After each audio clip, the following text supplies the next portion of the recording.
Nama saya Sebastian, NPM 214131 dari kelas BUMF. Kali ini saya akan menjelaskan Tipitaka.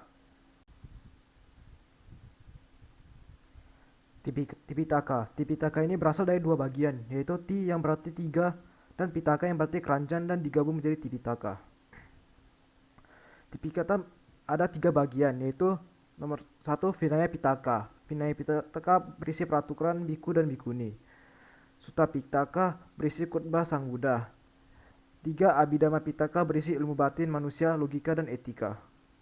Secara garis besar, terdapat dua perbedaan penggunaan bahasa Tipitaka, yakni Tipitaka dalam bahasa Pali dan Tripitaka dalam bahasa Sanskerta.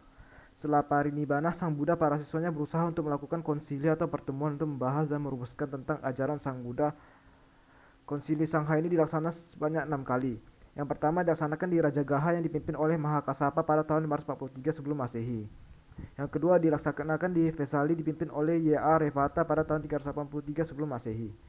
Yang ketiga dilaksanakan di Pataliputra dipimpin oleh Y.A. Tisa Mogaliputra pada tahun 250 sebelum Masehi.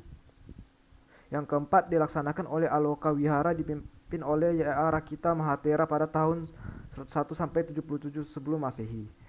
Yang kelima dilaksanakan di Mandalay, Myanmar dipimpin oleh Biku Theravada pada tahun 1871. Yang keenam dilaksanakan di Kaba-aye di Yangon pada tahun 1954. Mengapa kita harus mengacu pada kitab suci Tipitaka? Karena dalam Tipitaka ini semua ajaran Sang Buddha ditulis dan disimpan. Maka sebagai siswa Sang Buddha sepatutnya mengacu pada Tipitaka dalam menjalankan kehidupan sehari-hari. Agar dapat memperoleh manfaat yang sesuai pula dengan yang ditunjukkan oleh Guru Agung, di dalam Dhamma membuat pedoman-pedoman bagi siswa-siswa yang ingin memperoleh hal yang masing-masing inginkan.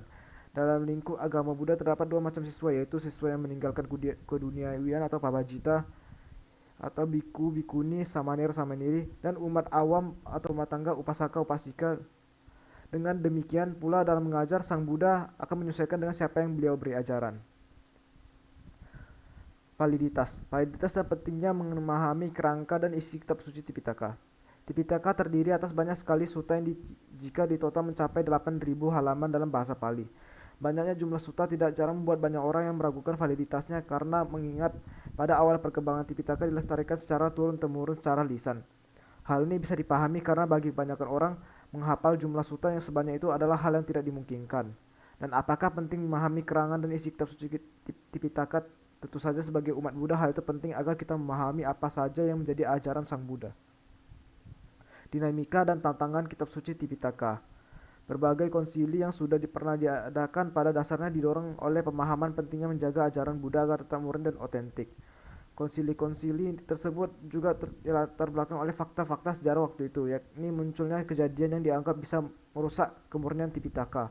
Melalui penelusuran lebih jauh mengenai sejarah-sejarah perkembangan Buddhisme, kita diharapkan mampu memahami tantangan-tantangan yang sudah pernah dialami oleh guru besar Buddhis di masa lampau. Dengan berlandaskan pada wawasan tersebut, bisa dilihat bahwa kedepannya Tipitaka pada khususnya dan ajaran Buddha pada umumnya juga akan menghadapi tantangan-tantangan yang baru. Esensi dan urgensi kitab suci Tipitaka untuk saat ini dan masa depan. Jumlah sutta yang begitu banyak membuat pembelajaran terhadap Tipitaka akan menjadi suatu pekerjaan yang cukup melelahkan. Jika Anda berusaha untuk membaca semua sutta yang ada, tentu saja sangat banyak waktu dan energi yang dibutuhkan. Oleh karena itu, kita perlu memulai dari memahami 37 kerangka penyusunan Tipitaka. Kemudian kita bisa dengan mudah menentukan sutta mana saja yang sesuai dengan persoalan yang sedang dihadapi. Cara lainnya adalah memulai dari sutta-sutta yang selama ini sudah terkenal dan sering dibabarkan oleh anggota Sangha kepada umat awam dalam berbagai kesempatan dengan tujuan melestarikan kitab suci Tipitaka. Sekian dari penjelasan dari saya. Mohon maaf jika ada kesalahan kata. Terima kasih.